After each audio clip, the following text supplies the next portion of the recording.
Hello students, welcome to Jain study point. आज हम continue कर रहे हैं chapter 7 that is alternating current. सबसे पहले बात करते हैं ऑल्टरनेटिंग करंट होता क्या है। इसके बारे में हम प्रीवियस क्लासेस से पढ़ते आ रहे हैं। अगर आपको थोड़ा सा ध्यान हो, 10th क्लास में आपने एसी जनरेटर स्टडी किया था, ठीक है। That is based on alternating current. Alternating current को हम कैसे डिफाइन कर सकते हैं? The magnitude of alternating current changes continuously with time. Alternating current का मैग्नीट्यूड टाइम के साथ कॉन्टिन्यूसली वेरी हो रहा है, चेंज हो रहा है। And its direction is reverse periodically, और साथ साथ उसकी डायरेक्शन भी पीरियोडिकली रिवर्स हो रही है, ठीक है। अगर हमें ग्राफ प्लॉट करना हो ऑल्टरनेटिंग करंट का विद टाइम एक्सिस, तो हमारा ऑल्टरनेटिंग करंट का ग्राफ कुछ इस तरह से बनेगा। एक्स एक्सिस पे हम टाइम को रिप्रेजेंट करें, वाई एक्सिस पे हम ऑल्टरनेटिंग करंट को रिप्रेजेंट करें which is I. The graph of alternating current with time is as shown, ठीक है। इस तरह से हमारा ये साइनोसॉइडल ग्राफ बनता है ऑल्टरनेटिंग करंट का। लेट करें यहाँ पे ओरिजिन है ओ, यहाँ पे इस पॉइंट पे टाइम हम ले रहे हैं t/2। At this point time is t, it is 3t/2 here, and at this point 2t and so on। Clear? इस केस में हमारी ऑल्टरनेटिंग करंट की इक्वेशन कैसे बनती है? हम ऑल्टरनेटिंग करंट को लिखेंगे I is equal to I0 sine omega T, या फिर हम इसको ऐसे लिखेंगे I is equal to I0 cos omega T. Where I यहाँ पे क्या रिप्रेजेंट कर रहा है? I is instantaneous value of current. I is instantaneous value of current. Instantaneous value of current का मतलब क्या है? The value of current at any instant of time. It is the value of current at any instant of time. I note यहाँ पे क्या represent कर रहा है? It is peak value, it is peak value, or you can say that it is maximum value, it is maximum value of alternating current, of alternating current। clear? Peak value को हम amplitude of alternating current भी बोलते हैं, ठीक है। It is also known as amplitude of alternating current. Omega यहाँ पे क्या रिप्रेजेंट कर रहा है? It is angular frequency of alternating current, angular frequency of alternating current. Omega किसके इक्वल होता है? Omega is equal to 2π/t। We can say that 1/t क्या होता है? Frequency. So we can say that omega is equal to 2π mu यहाँ पे हम किसके इक्वल ले रहे हैं? 1/t। It is equal to number of oscillations per unit time taken, ठीक है। Number of oscillations per unit time taken is frequency. Mu से हम इसको रिप्रेजेंट कर रहे हैं। Here t is the time period of alternating current. It is time taken by alternating current to go through one complete cycle of variation. One complete cycle of variation का मतलब क्या है? देखो, अगर हम ग्राफ में नोटिस करें तो यहाँ पे पहले इसकी वैल्यू 0 है, 0 से मैक्सिमम गई इसकी वैल्यू, फिर मैक्सिमम टू 0। देखो, this is the peak value of AC, maximum value of alternating current. 0 से मैक्सिमम गई, मैक्सिमम से 0, and then 0 to maximum in opposite direction. फिर 0 से मैक्सिमम गई but in opposite direction, and finally to 0, and finally to 0। यहाँ पे 1 cycle complete होता है ऑल्टरनेटिंग करंट का, ठीक है। जितने टाइम में ये साइकिल कंप्लीट हो रहा है उसको हम क्या बोलते हैं? That is known as time period of alternating current. Mu यहाँ पे क्या रिप्रेजेंट कर रहा है? It is a frequency of alternating current. इससे पहले हमने DC current, that is direct current के बारे में स्टडी किया था। डायरेक्ट करंट, डीसी क्या है यहाँ पे? Direct current. Direct current is unidirectional in nature, ठीक है। It is unidirectional. Unidirectional का मतलब होता है it can flow in one direction, it can flow in one direction. Unidirectional means it can flow in one direction अगर हम direct current का graph time के साथ प्लॉट करें तो डायरेक्ट करंट का ग्राफ हमारे पास कुछ इस तरह से बनता है। वाई एक्सिस पे हम करंट आई ले रहे हैं, ठीक है, और एक्स एक्सिस पे हम टाइम टी को प्लॉट कर रहे हैं। अगर डायरेक्ट करंट का ग्राफ यहाँ पे प्लॉट करें it would be like this.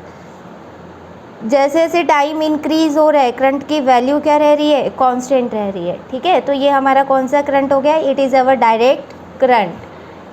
Direction change नहीं हो रही है उसकी, ठीक है, और ना ही यहाँ पे मैग्नीट्यूड चेंज हो रहा है, मैग्नीट्यूड ऑल्सो रिमेन्स कांस्टेंट।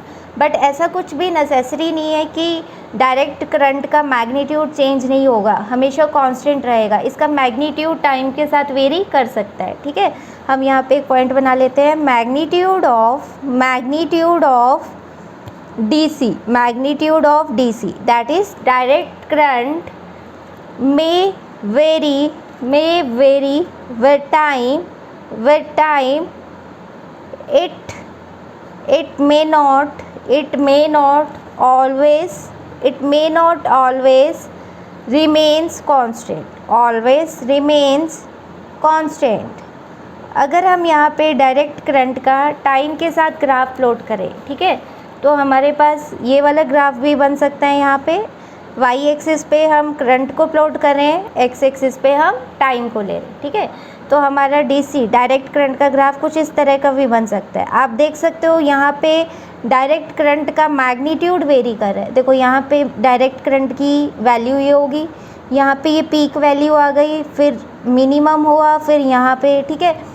तो आप देख सकते हो इस ग्राफ में डायरेक्ट करंट का मैग्नीट्यूड वेरी हो रहा है बट डायरेक्शन रिमेन्स सेम, ठीक है। जो साइकिल्स हैं ये सारे क्या हैं, पॉजिटिव है, डायरेक्शन रिमेन्स सेम।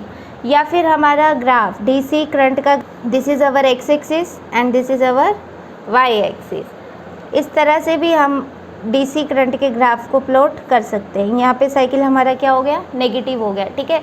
बट आप देख सकते हो डायरेक्शन क्या है करंट की, सेम है, ठीक है। That is the graph of direct current. Clear. अब आपको एसी और डीसी करंट में डिफरेंस क्लियर हो गया होगा। ये हमारा कौन सा है, this is our sinusoidal AC current. AC current का ग्राफ हमेशा ऐसे साइनोसॉइडल हो, ये कोई कंपलसरी नहीं है, ठीक है। इसमें जो ग्राफ है हमारा ऑल्टरनेटिंग करंट का इस तरह से भी बन सकता है। देखो हम यहाँ पे प्लॉट कर रहे हैं एसी करंट का ग्राफ। जो हमारी वेव है इस तरह की भी स्क्वायर वेव भी हो सकती है, ठीक है। यहाँ पे हम पॉजिटिव, यहाँ पे हम नेगेटिव कंसीडर करेंगे। ये हमारा ऑल्टरनेटिंग करंट है और यहाँ पे हम टाइम ले रहे हैं। या फिर हमारी ऑल्टरनेटिंग करंट की कर्व इस तरह से भी बन सकती है, ग्राफ इस तरह का भी हमारा हो सकता है, ठीक है। तो आपको हमेशा अपने माइंड में रखना है कि ऑल्टरनेटिंग करंट का ग्राफ स्क्वायर वेव भी हो सकती है और इस तरह की भी ट्रायंगुलर शेप वेव भी हो सकती है। ऐसा कुछ ज़रूरी नहीं है कि ऑल्टरनेटिंग करंट को हमेशा हम इसी तरह से ही रिप्रेजेंट करेंगे, ठीक है। ये जो साइनोसॉइडल वेव है एसी करंट की, इट इज़ ज़्यादा इम्पोर्टेंट, ठीक है। ये ज़्यादा इम्पोर्टेंट है, इसको हम इसलिए ज़्यादा यूज़ करते हैं। Clear. Next is frequency of alternating current. इसको हम कैसे डिफाइन कर सकते हैं, it is equal to number of complete cycles of variation gone through by alternating current in 1 second। Frequency का फॉर्मूला क्या होता है, 2 pi by T which is equal to 2 pi omega. अगर हम इंडिया में बात करें, in India we can say that जो हमारे घर में सोर्स है, पावर सप्लाई का सोर्स है, दैट इज़ ऑल्टरनेटिंग करंट, ठीक है। In India the frequency of alternating current is 50 hertz and 120 volt. 50 hertz का यहाँ पे मतलब क्या है, ठीक है।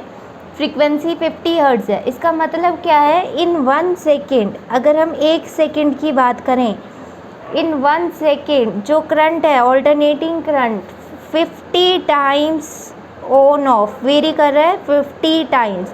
आप खुद इमेजिन करो 1 सेकेंड में 50 बार वो ऑन ऑफ कर रहा है, तो ये जो ऑन ऑफ है ये हम नोटिस भी नहीं कर पाते हैं, ठीक है। Some important points about alternating current. First is alternating current can be transferred over a large distance without much energy loss. पहले डीसी करंट यूज़ होता था बट डीसी करंट को हम लार्ज डिस्टेंस तक ट्रांसफ़र नहीं कर पाते थे। उसका रीज़न क्या था, डीसी करंट को ट्रांसफ़र करने के लिए बहुत ज़्यादा एनर्जी रिक्वायर्ड होती थी, ठीक है।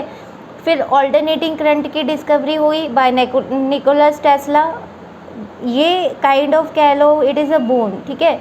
ऑल्टरनेटिंग करंट को हम लार्ज डिस्टेंस तक ट्रांसफ़र कर सकते थे विदाउट मच एनर्जी लॉस।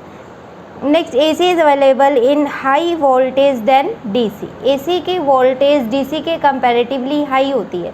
इसको हम जब थ्योरी वाले लेक्चर्स और डिस्कस करेंगे आगे फर्दर डिटेल में एसी को और स्टडी करेंगे तब प्रूव भी करेंगे, ठीक है।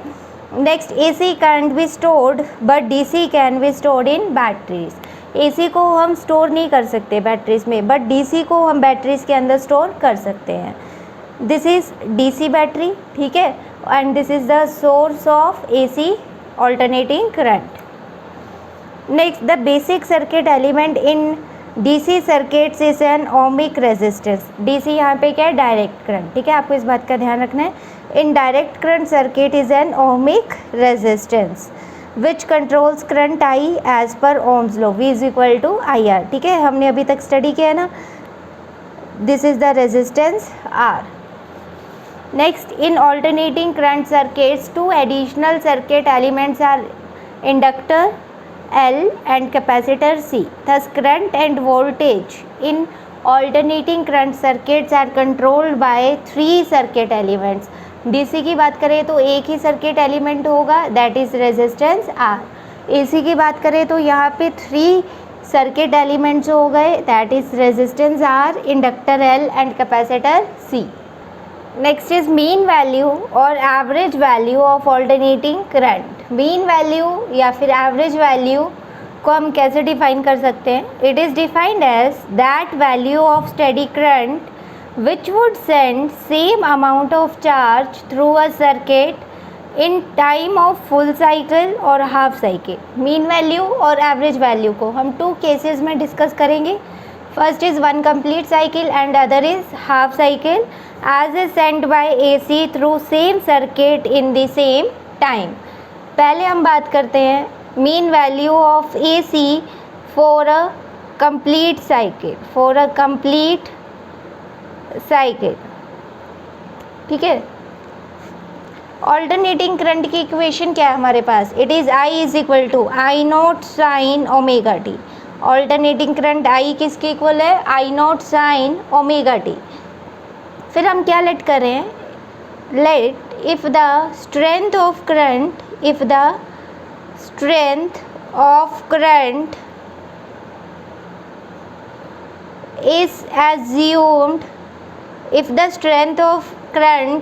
assumed to remain constant for a small time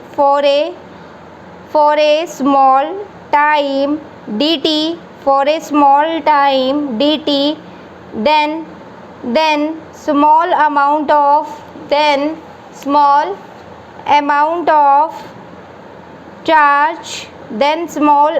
of charge sent in a small time dt is small amount of charge किसके इक्वल होता है? Current into time. Let here the small charge dq is equal to I into dt। For a small time it becomes equal to I into dt। Total charge अगर हमें calculate करना हो, ठीक है, तो टोटल चार्ज के लिए क्या लिखेंगे? Let q be total charge sent by alternating current in the first complete cycle that is from 0 to t। 1 complete cycle ले रहे हैं हम 0 to t। टोटल चार्ज के लिए हम इस इक्वेशन को इंटीग्रेट कर देंगे, ठीक है। तो dq का इंटीग्रेशन क्या होगा? q it becomes equal to integration limits क्या लेंगे? 0 to t I into dt। यहाँ पे ऑल्टरनेटिंग करंट की इक्वेशन को पुट करते हैं। q becomes equal to 0 to t I naught sine omega T into dt। I naught it is the peak value of alternating current. Being a constant term, इसे हम integration से बाहर ले आएंगे। Charge Q becomes equal to I naught into integration of sine omega T into D T. Sine theta का integration क्या होता है, अगर हमारे पास ये है integration of sine theta into D theta, it is equal to minus cos theta, ठीक है, अपॉन एंगल का हम दोबारा से क्या करते हैं, डेरिवेटिव करते हैं। अब हमारे पास साइन ओमेगा टी का इंटीग्रेशन क्या बनेगा, Q is equal to I naught sine omega T का इंटीग्रेशन क्या होगा, minus cos omega T upon angle का डेरिवेटिव। देखो ओमेगा टी का डेरिवेटिव करोगे ओमेगा आ जाएगा, अपॉन क्या आ जाएगा, ओमेगा, लिमिट्स क्या है 0 टू टी, लिमिट्स क्या है 0 टू टी। ये इक्वेशन हमारे पास बनेगी minus I naught by omega into cos omega T, limits are from 0 to T. Limits की वैल्यू पुट कर दे, यहाँ पे लिमिट्स पुट कर दे, क्या बन जाएगा, Q is equal to minus I naught by omega into cos of omega T minus cos 0। Omega किसके इक्वल होता है, omega is equal to 2 pi by T. Charge Q becomes equal to minus I naught by omega into cos of 2 pi by T into T minus cos 0 क्या होता है 1, T से T यहाँ पे cancel हो जाएगा, कॉस 2 पाई किसके equal होता है, it is equal to minus 1 की power 2, that is it is equal to 1। देखो बहुत बार हमने स्टडी किया है कॉज एन पाई हो तो ये किसके इक्वल होगा, माइनस 1 की पावर एन। साइन एन पाई हमेशा क्या होता है 0 होता है। ये सब बातें आपको ध्यान रखनी है, ठीक है। तो हमारे पास चार्ज क्यू किसके इक्वल आ जाएगा, minus I naught by omega into 1 minus 1, charge becomes equal to 0।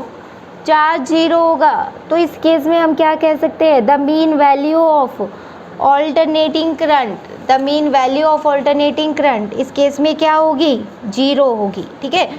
Over a complete cycle अगर हम बात करें, द मीन वैल्यू और average value of alternating current it is always 0, ठीक है। इसलिए हम यहाँ पे फुल साइकिल की बात नहीं करते, हम हाफ साइकिल की बात करते हैं। हाफ साइकिल के लिए अब करते हैं for a half cycle, for A half cycle, ठीक है। यहाँ पे हमारे पास चार्ज की इक्वेशन क्या बनेगी, देखो यहाँ पे चार्ज किसके इक्वल था 0 to T I D T, यहाँ पे t की जगह हम क्या लिखेंगे t by 2। We can say that total charge in this case equal to 0 to t by 2 into I D T. फिर हम i की वैल्यू पुट करेंगे which is equal to I naught sine omega T, क्या बन जाएगा ये q is equal to 0 to t by 2, I note बाहर आ जाएगा, sine omega T into D T. Sine omega T का इंटीग्रेशन क्या होता है, it is equal to minus cos omega T by omega, limits क्या हैं 0 टू टी बाय 2। फिर हम माइनस ओमेगा को बाहर ले आएंगे, Q becomes equal to minus I naught by omega into, यहाँ पे लिमिट्स पुट कर देते हैं upper minus lower, it becomes equal to cos omega T by 2 minus cos 0, clear, upper minus lower. फिर फर्दर ओमेगा की value को यहाँ पे पुट कर देते हैं, ओमेगा की वैल्यू क्या होती है, it is 2 pi by T into T by 2 minus cos 0, T से टी कैंसिल, 2 से 2 cancel. Q is equal to minus I naught by omega into cos pi किसके इक्वल होता है -1 minus cos 0 is 1, -1 becomes -2, it becomes equal to Q is equal to 2 I naught by omega. Charge हमारे पास क्या आ गया 2 I naught by omega. अब हम late करें आई एम क्या कर रहा है, रिप्रेजेंट, इट इज़ मीन और average value of, it is mean और average value of alternating current, it is mean or average value of alternating current over first half cycle, then Q किसके equal होगा, it is equal to Im into T by 2। Charge किसके equal होता है, current into time. Current अब हम average value ले रहे हैं, दैट इज Im, टाइम हम हाफ साइकिल ले रहे हैं, so it is T by 2। Charge की वैल्यू को यहाँ पे पुट करते हैं, ठीक है। क्या बन जाएगा, चार्ज किसके इक्वल है, 2I0 by omega is equal to IM into T by 2। यहाँ से IM किसके इक्वल आ जाएगा, IM becomes equal to 2I0 by omega into 2 by T. It is equal to IM is equal to 2I0 into 2 by T into omega किसके equal होता है, 2 pi by T. T से T cancel, एक 2 भी यहाँ पे cancel हो जाएगा। तो mean value of alternating current हमारे पास क्या आ रही है, it is equal to 2I0 by pi. It is equal to 2I0 by pi, 2 by pi. Pi की वैल्यू क्या होती है, 3.14। 2 को हम 3.14 से डिवाइड करेंगे तो हमारे पास क्या आ जाएगी, mean value of alternating current, it is equal to 0.637 I0, ठीक है। It is 0.637 I0। This is the mean और average value of alternating current. आपको एक बात का ध्यान रखना है, जो ऑल्टरनेटिंग करंट की ये मीन वैल्यू है, ये कब आएगी, जब करंट हमारा क्या होगा, साइनोसॉइडल होगा। ऑल्टरनेटिंग करंट हम कैसा ले रहे हैं, साइनोसॉइडल, ठीक है। जब करंट की इक्वेशन क्या होगी, I is equal to I0 sine omega T. अगर ऑल्टरनेटिंग करंट की इक्वेशन हम ये वाली नहीं ले रहे हैं, तब मीन वैल्यू की वैल्यू भी ये वाली नहीं रहेगी, वैल्यू वेरी करेगी। आपको इस बात का ध्यान रखना है, ठीक है। यहाँ पे I0 क्या है, it is the peak value of alternating current. तो हमने क्या कॉन्क्लूड किया यहाँ पे, हेंस मीन और average value of alternating current over positive half cycle is 0.637 times the peak value of alternating current, that is 63.7% of peak value। Clear. Next, अगर हम negative half cycle के लिए बात करें तो नेगेटिव हाफ साइकिल के लिए ये वैल्यू क्या हो जाएगी, -0.637 times I0। For a complete cycle की हम बात करें, for a complete cycle, for a complete cycle the mean value of alternating current becomes equal to 0.637 I0 minus 0.637 I0, which becomes equal to 0. Hence we can say that the mean value of alternating current for a complete cycle is said to be 0, and for half cycle it is said to be equal to 0.637 times of I0। Mean value या average value को हम ऐसे भी calculate कर सकते हैं। देखो, हम डायरेक्ट फार्मूला भी अप्लाई कर सकते हैं, आई मीन या फिर आई एवरेज। अगर हमें कैलकुलेट करना हो तो ये किसके इक्वल होगा, 0 to t। अगर हम कंप्लीट साइकिल ले रहे हैं, 0 to t into I D T by 0 to t into D T. अगर हम हाफ साइकिल की बात करें, फॉर अ हाफ साइकिल, तो ये फार्मूला हमारा बन जाएगा, मीन वैल्यू और average value is equal to 0 to t by 2 I into D T upon 0 to t by 2 into D T. आप इस मेथड से भी मीन वैल्यू और एवरेज वैल्यू को कैलकुलेट कर सकते हो। यहाँ पे आई को आप क्या पुट करोगे, I0 sine omega T. Integrate करोगे, इंटीग्रेशन करने के बाद लिमिट्स पुट करोगे 0 से t, तो आप देखोगे आंसर आपका यहाँ पे क्या आएगा, 0 ही आएगा। और अगर आप ये वाला केस सॉल्व कर रहे हो, limits 0 to t by 2 put करोगे, तो इस केस में आपका आंसर सेम आएगा, that is equal to 2I0 by pi, that is equal to 2I0 by pi, ठीक है। आप इस फॉर्मूले से भी मीन वैल्यू और एवरेज वैल्यू को कैलकुलेट कर सकते हो। Next is root mean square value of alternating current. इसको हम इफ़ेक्टिव और virtual value of alternating current भी बोल सकते हैं, ठीक है। It is the RMS value of alternating current. इसका मतलब क्या है, देखो, RMS root mean square, root mean square, इसको हम कैसे रिप्रेजेंट करते हैं, कंसीडर कर लो हमारे पास करंट आई है, हम उसका पहले क्या कर देंगे, स्क्वायर कर देंगे, ठीक है। फिर उसकी एवरेज या फिर मीन वैल्यू को कैलकुलेट करेंगे। एवरेज या मीन वैल्यू को हम इस तरह से रिप्रेजेंट करते हैं। फिर उस वैल्यू पे हम क्या लगा देंगे, रूट लगा देंगे। तो ये वैल्यू हमारे पास किसकी आ गई, it is the value of root mean square value of current. Root mean square value को हम कैसे डिफाइन कर सकते हैं, it is defined as that value of steady current which would generate the same amount of heat in a given resistance in a given time as is done by the alternating current when passed through the same resistance for the same time। Consider कर लो हमारे पास यहाँ पे alternating current की equation है I is equal to I naught sine omega T. Let करें हम ये करंट फ्लो कर रहा है through the resistance R, through resistance R, ठीक है। रेजिस्टेंस को हम कैपिटल R से रिप्रेजेंट करें।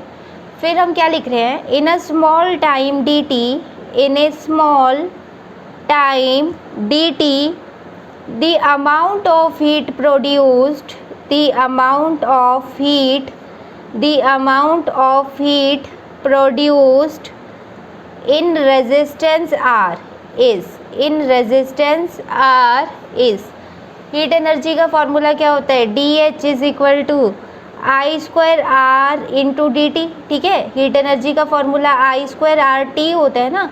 Small amount of heat energy ले रहे हैं तो यहाँ पे DH आ जाएगा, टाइम के साथ वेरिएशन, स्मॉल टाइम है तो DT, DH is equal to I square R D T for a complete cycle, ठीक है। यहाँ पे हम क्या लिख रहे हैं, in one complete cycle the total amount of heat produce, the total amount of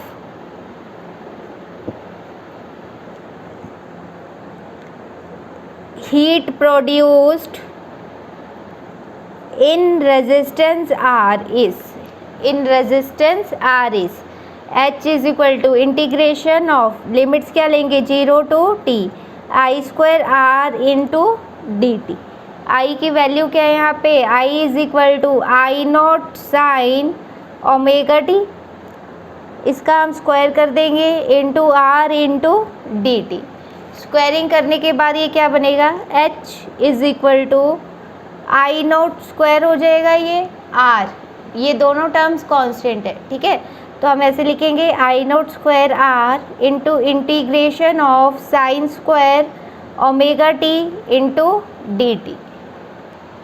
हम इसको फर्दर कैसे सॉल्व कर सकते हैं, sine square omega t, sine square omega t किसके इक्वल होगा, 1 minus cos 2 omega T by 2।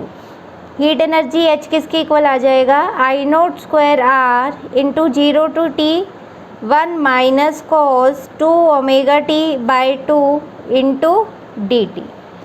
Further इसको solve कर रहे हैं, ये क्या बनेगा, 1/2 को हम इंटीग्रेशन से बाहर लिख लेंगे, I naught square R by 2 into integration of 1 minus cos 2 omega T into D T.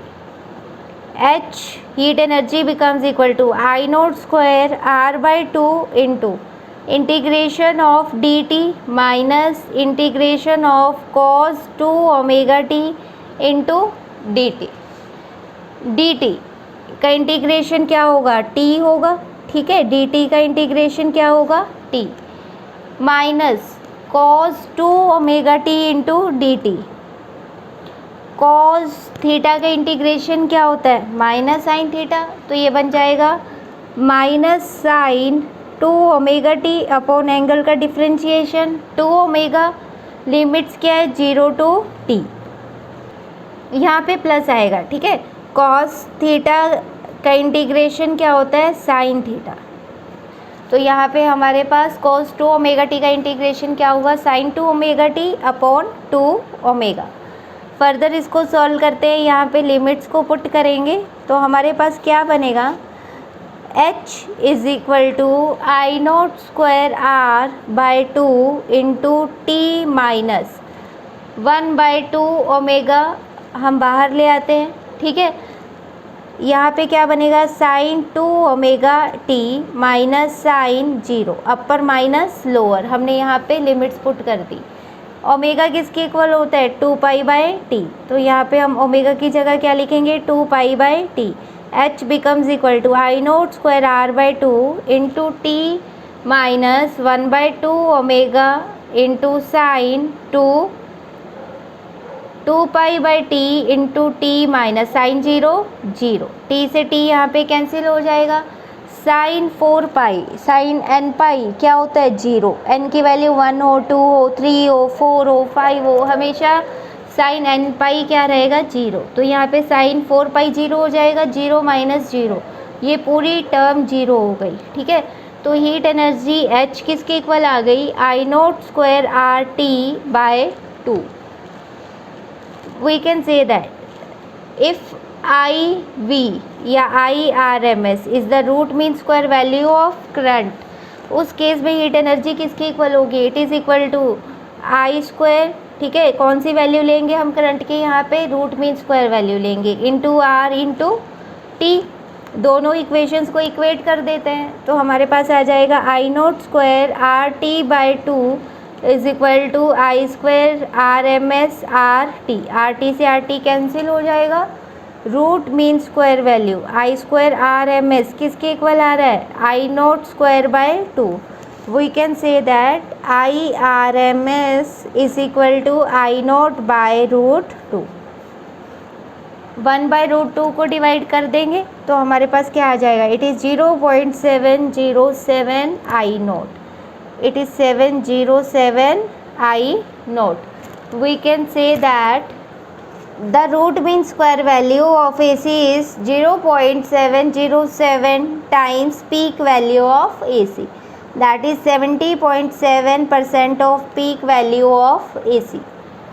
अगर हम फॉर्मूला अप्लाई करके करंट की रूट मीन स्क्वायर वैल्यू को कैलकुलेट करना चाहते हैं तो हम ऐसे कर सकते हैं। देखो IRMS किसके इक्वल है, पहले हम करंट का क्या करेंगे स्क्वायर करेंगे, फिर हम उसकी मीन वैल्यू निकालेंगे और फिर उसके ऊपर हम रूट लेंगे। I यहाँ पे किसके इक्वल है, I is equal to I0 sine omega t. We can say that it is equal to, ऐसे लिखेंगे हम, I की वैल्यू को लिख देते हैं I0 साइन ओमेगा टी, फिर इसका स्क्वायर करेंगे, it becomes I0² sign square omega t की मीन वैल्यू और पूरे पे क्या है यहाँ पे रूट है 1/2।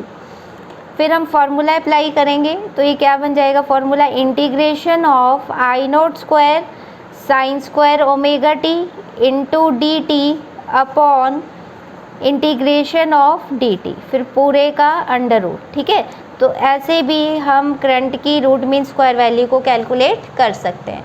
आप यहाँ पे लिमिट्स क्या लोगे 0 to t, कंप्लीट साइकिल के लिए हम कैलकुलेट कर रहे हैं 0 to t। फिर फर्दर सॉल्व करोगे जैसे हमने पहले इंटीग्रेशन को सॉल्व किया था, साइन स्क्वायर ओमेगा टी को क्या लिखोगे 1 minus cos 2 omega t/2।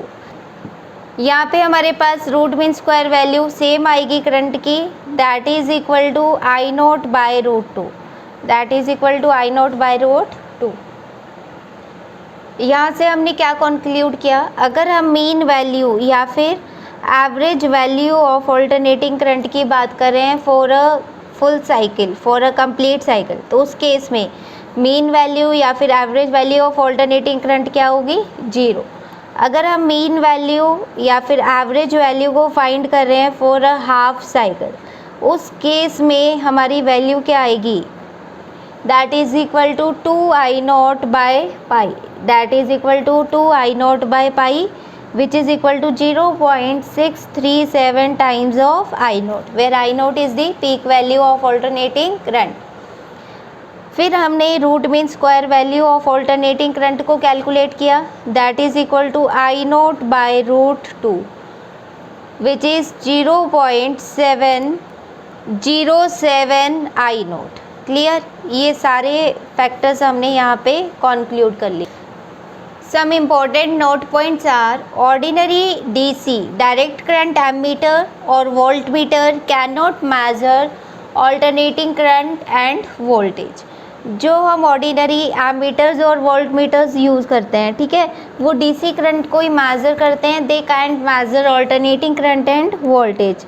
They record zero reading when used in alternating current circuits because average value of alternating current और voltage over a full cycle is zero. ये अभी हमने prove भी किया है कि for a complete cycle the average value of alternating current is zero.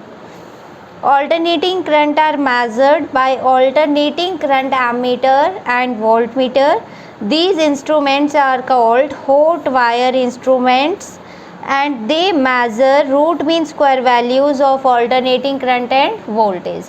ठीक है, ऑल्टरनेटिंग करंट को जो मेज़र करते हैं इंस्ट्रूमेंट्स वो क्या होते हैं, हॉट वायर एमीटर, और वोल्टेज के लिए हॉट वायर वोल्टमीटर होते हैं. ठीक है, और ये कौन सी वैल्यू को मेज़र करते हैं, they measure root mean square value of alternating current and voltage. The values of alternating voltage currents quoted anywhere are root mean square values. देखो इस पॉइंट का क्या मतलब है, मान लो हमें ऑल्टरनेटिंग करंट वोल्टेज गिवन है 220 वोल्ट. ठीक है, तो इसका मतलब क्या होगा, वोल्टेज की रूट मीन स्क्वायर वैल्यू क्या है 220 वोल्ट. अगर हमें ऑल्टरनेटिंग करंट गिवन है 1 एम्पियर, इसका मतलब करंट की रूट मीन स्क्वायर वैल्यू हमें क्या गिवन है 1 एम्पियर. तो आपको इस बात का ध्यान रखना है. ठीक है, जब भी हम क्वेश्चन सॉल्व करेंगे हमें ऑल्टरनेटिंग करंट की वोल्टेज गिवन है या फिर ऑल्टरनेटिंग करंट का मैग्नीट्यूड गिवन है, तो वो वैल्यू किसकी होगी, it is the value of root mean square value of voltage and current. Clear. अभी क्वेश्चन अराइज होता है which is more dangerous 220 volt AC और 220 वोल्ट DC. तो इसका आंसर क्या है, 220 volt AC is more dangerous than 220 volt DC. Reason क्या है, अगर हम पीक वैल्यू कैलकुलेट करें, ठीक है, peak value of 220 volt AC it is equal to, देखो पीक वैल्यू के लिए फॉर्मूला हमारे पास क्या होता है, ERMS is equal to plus minus E0 by root 2. यहाँ से E0 किसके इक्वल होगा, plus minus root 2 into ERMS which becomes equal to plus minus root 2 is 1.414 into ERMS it is 220 volt. On solving it becomes plus minus 311 volt. ठीक है, peak value of voltage हमारे पास क्या आ रही है 311 वोल्ट, 311 वोल्ट. बट अगर हम DC की बात करें, ठीक है, in case of DC 220 volt DC की पीक वैल्यू क्या होगी, that is 220 volt.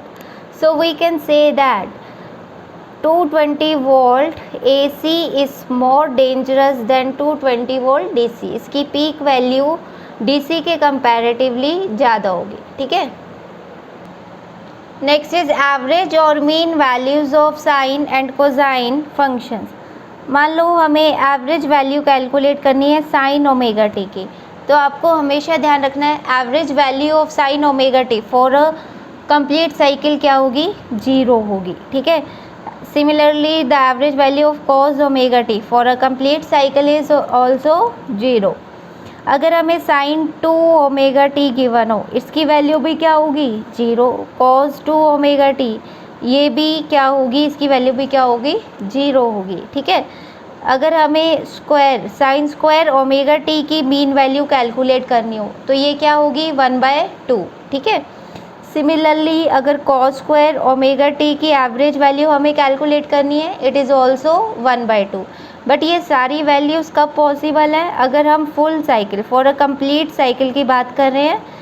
Half cycle की बात कर रहे हैं तो ये वैल्यूज़ वहाँ पे एप्लीकेबल नहीं होंगी. आपको एक बात का ध्यान रखना है. ठीक है, आप इन सब वैल्यूज़ को अप्लाई करोगे फॉर अ फुल साइकिल और ये सारी वैल्यूज़ हमें न्यूमेरिकल्स को सॉल्व करने में बहुत ज़्यादा हेल्प करेंगे. ठीक है, डायरेक्ट हम वहाँ पे इनकी वैल्यूज़ को पुट कर सकते हैं, तो आप ध्यान रखना इन सब बातों का.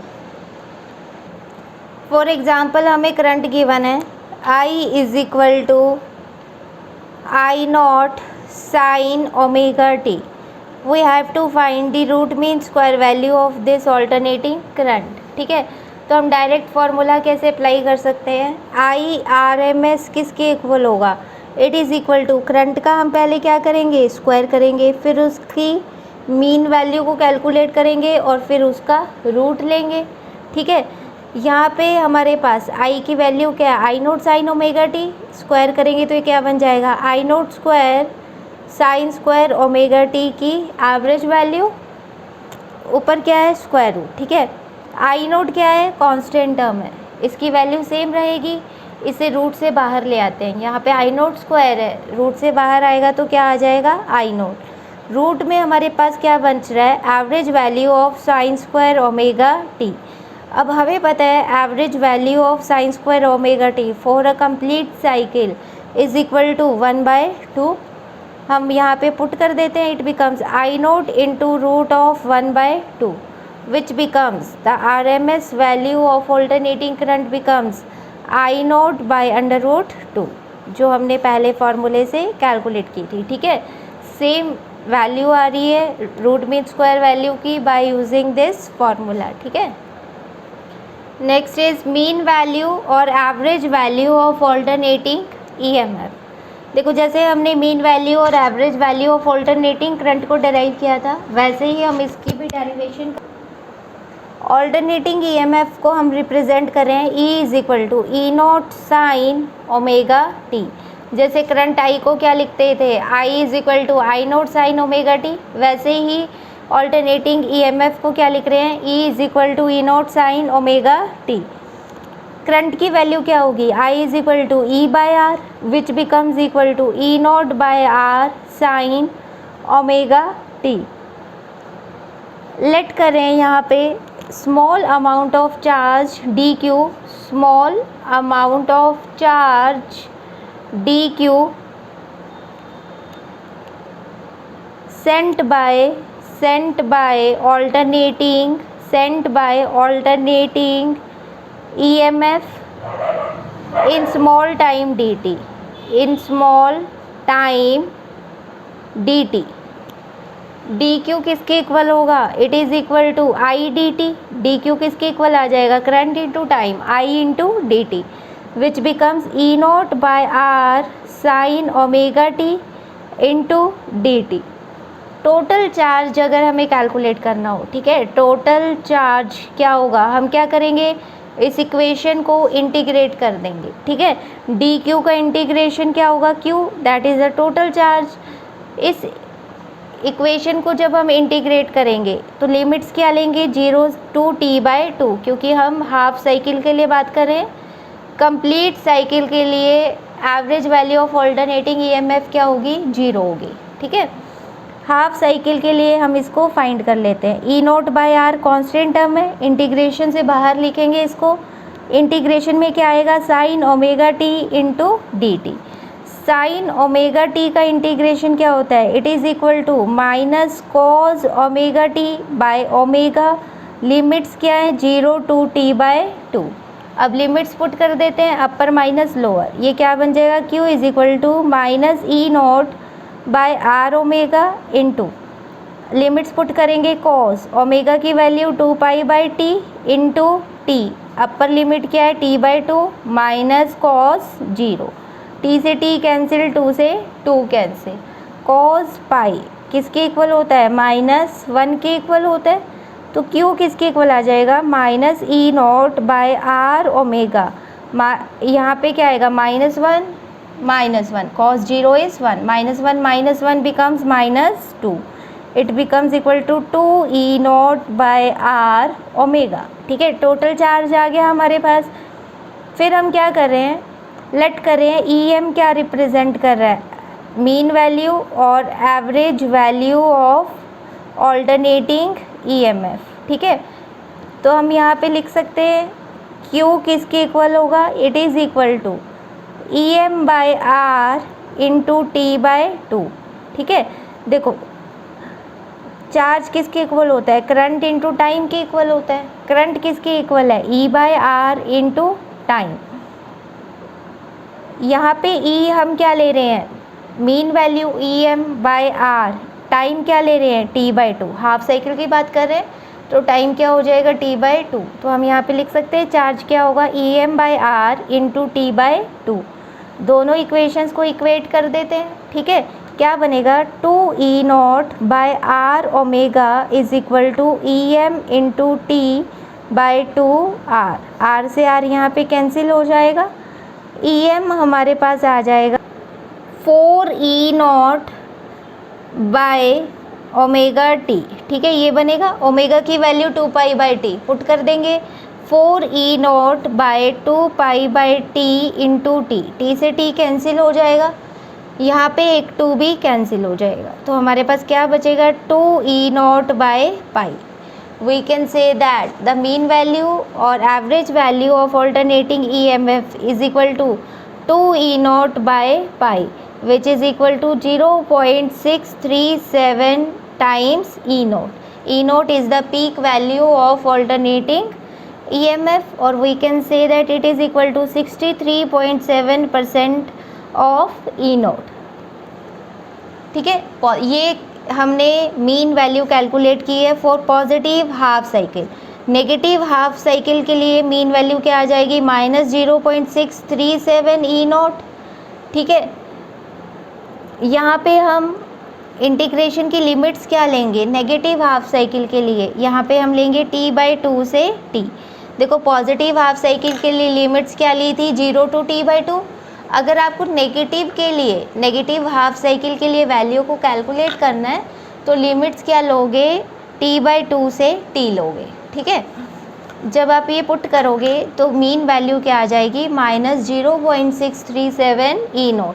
इसका मतलब for a complete cycle, for a complete या full cycle average value of alternating EMF क्या हो जाएगी, 0। ठीक है, इन दोनों को हम प्लस कर देंगे, 0.637 E0 प्लस ये वाली -0.637 E0, दोनों कैंसिल हो जाएगी, टोटल EMF फुल साइकिल के लिए क्या हो जाएगी, 0 हो जाएगी। ठीक है, नेक्स्ट है root mean square value of alternating EMF। Alternating EMF को हम E से रिप्रेजेंट कर रहे हैं, it is equal to E0 sine omega t। ये किसके इक्वल होगा, E is equal to E0 sine omega t। फिर लेट करेंगे हम small amount of heat produced, जैसे कि हमने पहले root mean square value of alternating current में किया था, सेम वही प्रोसीजर फॉलो करें। Small amount of heat energy produced when this alternating EMF is applied to resistance R for a small time dt, small time हम क्या ले रहे हैं, dt। तो इस केस में देखो हीट एनर्जी का फॉर्मूला क्या होता है, I²RT। अगर वोल्टेज की टर्म्स में, EMF की टर्म्स में एक्सप्लेन करना है तो I किसके इक्वल होगा, देखो V क्या होता है, V is equal to IR। I किसके इक्वल होगा, V/R। I किसके इक्वल होगा, V/R। तो हीट एनर्जी क्या बन जाएगी, V²/R² इंटू RT। एक R यहाँ पे कैंसिल हो जाएगा, तो हीट एनर्जी का फॉर्मूला क्या बन जाएगा, V²/R into T। Same formula हम अप्लाई करेंगे DH, small amount of heat energy किसकी इक्वल होगी, E²/R into dt for a small time dt। E की वैल्यू हमारे पास है E0 sine omega t, it becomes E0 square sine square omega t into dt/R। Total amount of heat energy produced अगर हमें calculate करना हो for a complete cycle, for a complete cycle. ठीक है, total amount of heat energy के लिए हम क्या करेंगे, इस पूरी इक्वेशन को इंटीग्रेट कर देंगे। लिमिट्स क्या लेंगे, 0 to t। E0² being constant term, integration से बाहर आ जाएंगी। इंटीग्रेशन में क्या बचेगा, sign square omega t into D T.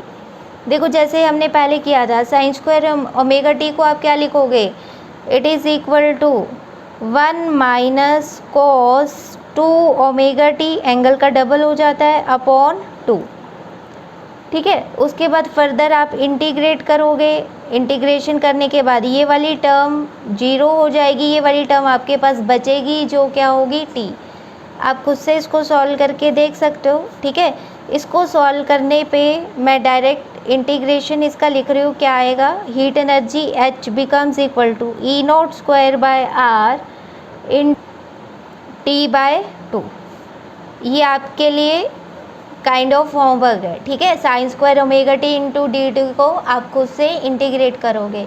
अगर आपसे नहीं सॉल्व हो पा रहा है तो root mean square value of alternating current वाली डेरिवेशन में हमने इस इंटीग्रेशन को सॉल्व किया हुआ है, आप वहाँ से इसको देख सकते हैं, ठीक है। इसको सॉल्व करने के बाद हमारी वैल्यू क्या आएगी, T/2, जो हम यहाँ पे पुट कर रहे हैं, ठीक है। उसके बाद ये हीट एनर्जी हमारे पास क्या आ गई, E0² T upon R into 2।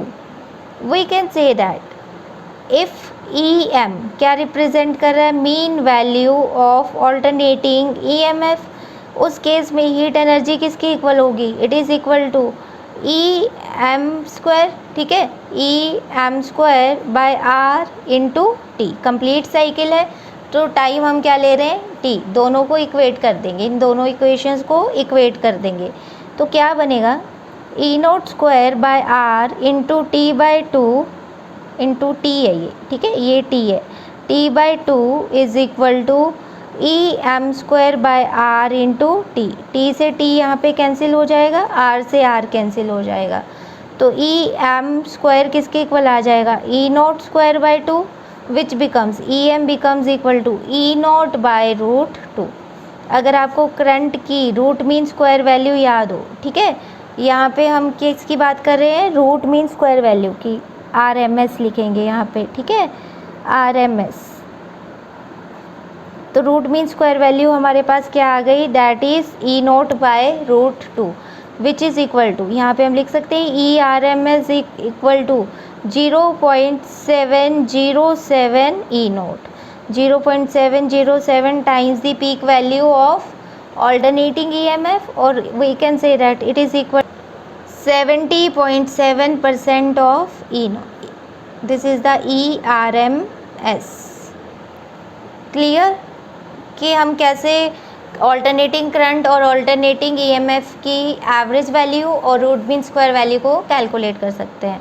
यहाँ पे रूट मीन स्क्वायर वैल्यू आएगा, ठीक है, RMS है ना, तो ये क्या बन जाएगा, root mean square value of alternating EMF।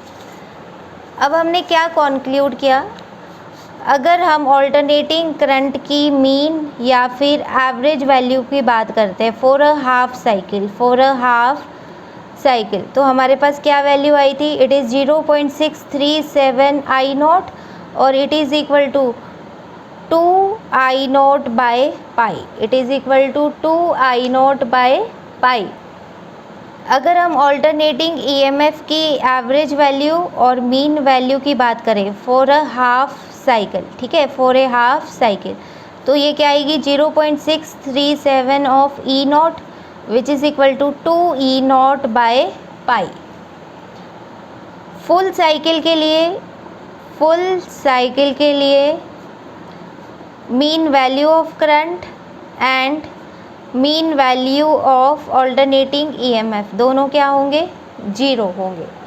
फिर हम करंट की, ऑल्टरनेटिंग करंट की रूट मीन स्क्वायर वैल्यू की बात करें for a complete cycle, it is 0.707 times of I0 और it is equal to I0/√2। Similarly ERMS root mean square value of alternating EMF क्या होगा, 0.707 टाइम्स E0 और it is equal to E0/√2। Clear, this is all about the average value and root mean square value of alternating current and EMF. Thank you so much.